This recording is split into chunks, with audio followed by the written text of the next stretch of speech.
Ada 3 poin untuk membuat ide konten video. Karena yang diwajibkan oleh Allah untuk kita itu adalah berusahanya. Kalau kita terlalu banyak memikirkan tentang ide konten tanpa kita melakukan aksi, itu akan semakin berat di dalam otak dan nalar kita.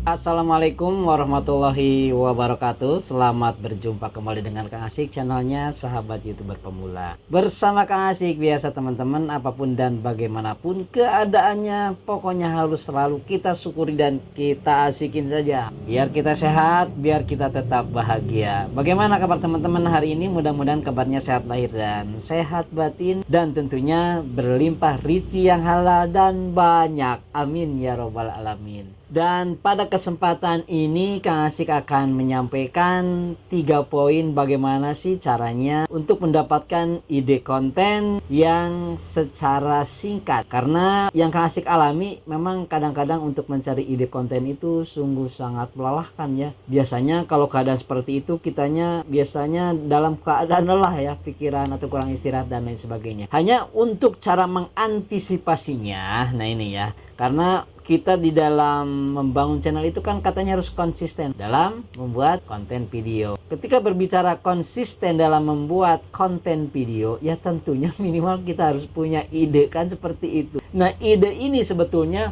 pada setiap manusia itu memiliki kelebihan masing-masing, dan Kang Asyik rasa ini juga dialami oleh setiap manusia, khususnya konten kreator atau YouTuber yang memang sedang menggeluti dunia YouTube. Dan ada 3 poin yang Kang Asyik rasakan secara sederhana untuk membuat ide konten video. Yang pertama adalah secara situasional ataupun mendadak. Entah itu mungkin alam bawah sadar, atau entah mungkin karena kita banyak memikirkan bagaimana caranya membuat konten video hingga kita konsisten, kemudian konsisten banyak yang menonton videonya, dan apabila banyak menonton videonya tentu kan kita akan senang. Pemikiran-pemikiran seperti ini memang harus terus kita kembangkan, karena biasanya nih teman-teman ya, untuk membuat ide konten video itu secara tidak disengaja nih ya, yang situasional, yang mendadak. Biasanya kita sedang relaksasi, sedang duduk, sedang istirahat, sedang ngopi seperti itu ya, dan kadang-kadang mau tidur gitu ya, rebahan sambil menatap langit-langit. Dan ada lagi yang sering teman-teman sampaikan juga ke Kang Asyik, aku tuh kalau punya ide konten biasanya pagi-pagi katanya ya.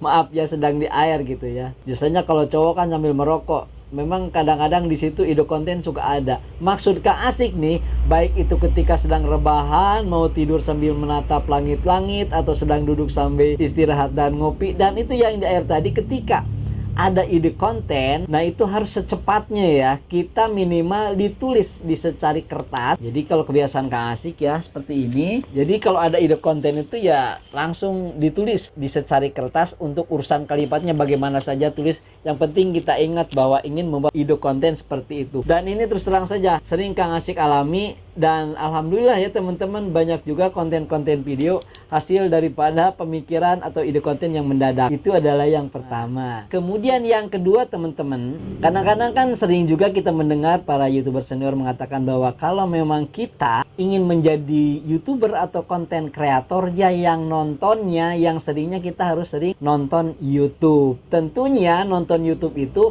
harus yang satu tema dengan kita. Kalau misalnya memasak ya tema memasak, kalau tema misalnya ngevlog ya ngevlog, kalau misalnya temanya tentang tutorial YouTube ya kita menonton tentang tutorial YouTube. Tentunya usahakan dengan akun utama kita, karena di situ ada keuntungan. Ketika kita menonton yang satu tema, nah ini ya, ini akan menjadi rekomendasi, ini akan menjadi terkait ya video kita dengan konten video yang kita tonton. Apalagi yang kita tonton itu adalah subscribe-nya atau channelnya sudah besar. Itu insya Allah akan sangat bermanfaat sekali. Jadi banyak keuntungannya. Ketika kita menonton nih ya beberapa konten video yang besar, ingat ya, yang satu tema itu minimal misalnya 3 konten video kita tonton terus gitu ya, kita maknai, kita sikapi, kemudian kita pikirkan. Tidak apa-apa, kita kan harus ATM kalau memang kita tidak punya kemampuan, ataupun kalau memang kita punya kemampuan, tidak ada salahnya kita adalah mencari rujukan,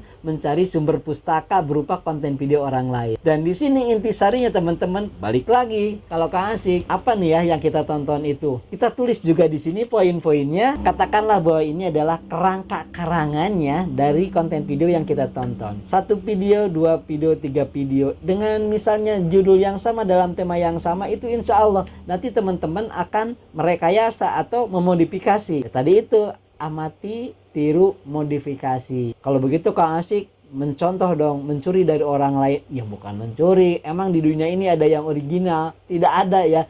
Jadi semua ilmu yang ada di dunia ini sebetulnya itu adalah katanya.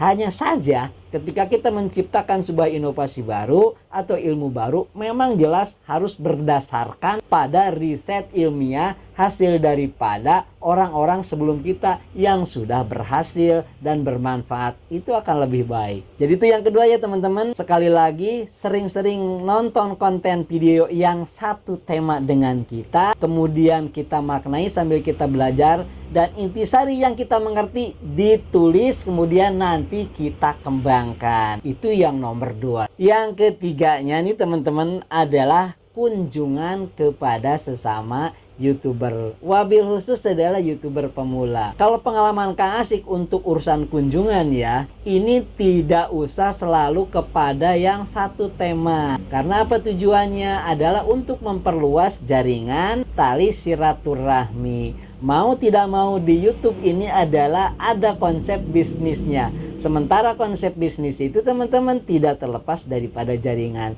Jadi itulah dasarnya mengapa Kang Asyik mengatakan ketika kita kunjungan kemudian memberi komentar khususnya kepada YouTuber pemula, tidak usah yang satu tema. Itu yang Kang Asyik alami. Karena apa? Ketika kita berkunjung ke channel orang lain, kemudian kita berkomentar dengan bahasa yang santun, saling menghargai, dan ditontonnya sampai habis tentunya, ini akan menciptakan suatu komunikasi. Dan di dalam komunikasi itu ada keuntungannya khususnya untuk tema dengan YouTuber pemula. Jadi tema-tema yang lain walaupun misalnya temanya tidak sama, pasti akan bertanya suatu saat misalnya bagaimana cara membuat thumbnail, bagaimana cara membuat ide konten video, bagaimana sih cara sederhana untuk kita mendapatkan subscribe atau jam tayang. Itu biasanya kepada tutorial YouTuber pemula. Nah, di sana terjadilah komunikasi. Dan pertanyaan-pertanyaan itu teman-teman ataupun saran-saran itu bisa dijadikan ide konten. Salah satunya seperti ini. Kang Asyik tolonglah. Jadi kalau membuat thumbnail itu